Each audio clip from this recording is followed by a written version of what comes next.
first off, I'd like to give some shout outs to my new title sponsors, MILF. Man, I love fishing. Great company, great apparel, great products. And I picked up a few secondary sponsors. These are subject to change with a small piece of tape. So,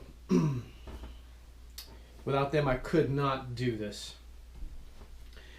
So, search baits, spring of the year, largemouth bass. What are my best 5? Well, in the spring of the year, I would say very, very soon after ice out, when that water is about 45 degrees, they start moving up already. And especially if you're in a grass lake, they get shallower faster. So you've really got to locate where they are, whether they're in 2 feet of water, 4 feet of water, 8 feet of water. And these are the best 5 to search them out. Number 1, and always number 1, is going to be the swim jig. The swim jig is basically a small swim bait offering with a larger profile because of the skirt, and it gives you the weedless presentation of having the weed guard. In my opinion, the best search bait there is. Change the size of the head, weight it down, change your depth. Okay. This happens to be a Talon swim jig with a dirty jig skirt and a 4.3 bluegill flash Kitech. Excellent bait to hunt them down. Second bait, bass love a crankbait all year round, really. This is called the 6th Sense Crush Flat 75X crankbait. It runs about 3 to 5 feet, but as you can tell, it's flat. And a flat bait will give you a tighter wobble. Okay? Another cameo. It'll give you a tight wobble. In the colder waters, fish don't tend to have a wide swooping motion when they swim. They tend to be tighter. Okay?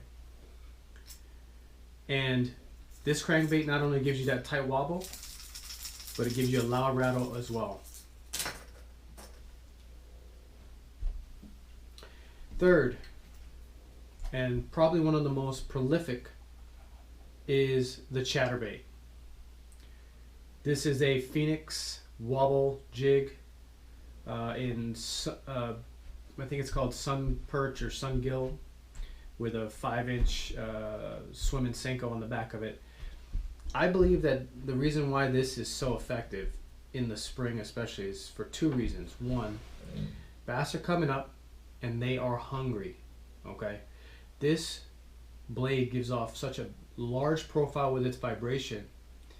It tells the bass that this is a big meal and worth chasing down. The second thing is, in a lot of the lakes, there's a lot of runoff from the snow, from rising waters, bringing dirt in and just mucking up the water. And that huge vibration, that huge profile it gives you, allows them to use their lateral line to track it down. Okay, so that's the 2 reasons why I believe this is such an effective bait in the spring. Then there's the good old rattle trap, or in this case, the red eye shad. Okay, you can use a bluegill color, a perch color, or a crawdad color. A lot of times red is really effective because I believe as the vegetation starts to grow, it's something that when the crawdads get around that vegetation, and something they eating the vegetation turns them a reddish color early in the spring.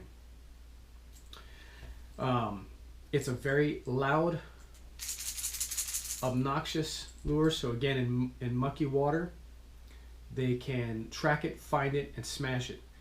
And the other thing is that this bait can be burned.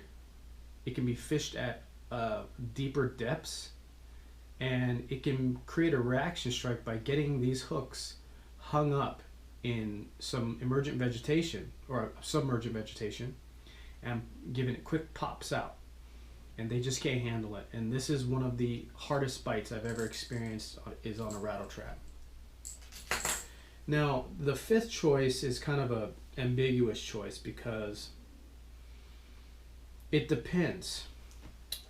There are situations where the water is clear. Say you're in a fishery that has not a lot of vegetation. It's hasn't had a lot of runoff for whatever reason. It's clear. The jerkbait is quite tough to beat. Okay. And what the jerkbait does, you all know, it suspends, and you are allowed to change the amount of time that you're allowing the bass to come up to it. So if you're a bass and you're down here on the bottom here and you're suspending this at 3 to 5 feet, it may take the bass 20 seconds to get up here and look at it. And then that one jerk, boom, that causes a reaction strike. The bass may be a little more active, 5-second pauses, 10-second pauses, whatever it may be. You can make the adjustment, let the fish tell you how they want it.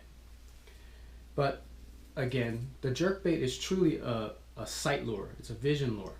So in the cases of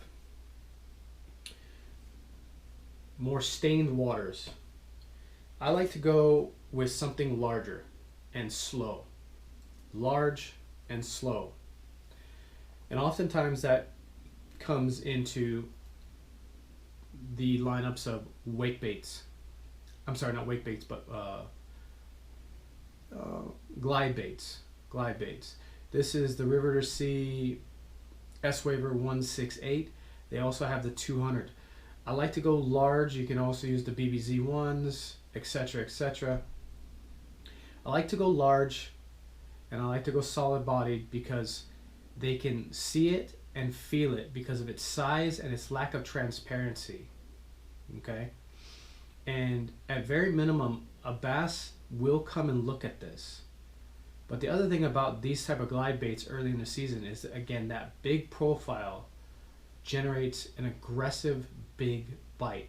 And let's face it, guys, in the spring, those big females are up. So it's worth throwing a bigger bait in the spring for what may be the fish of a lifetime. So those are my 5 top baits, 5.5 top baits, hopefully some situations.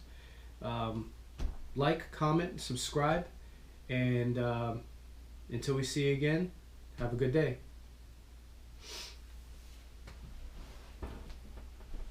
Hey Bailey, you made another cameo.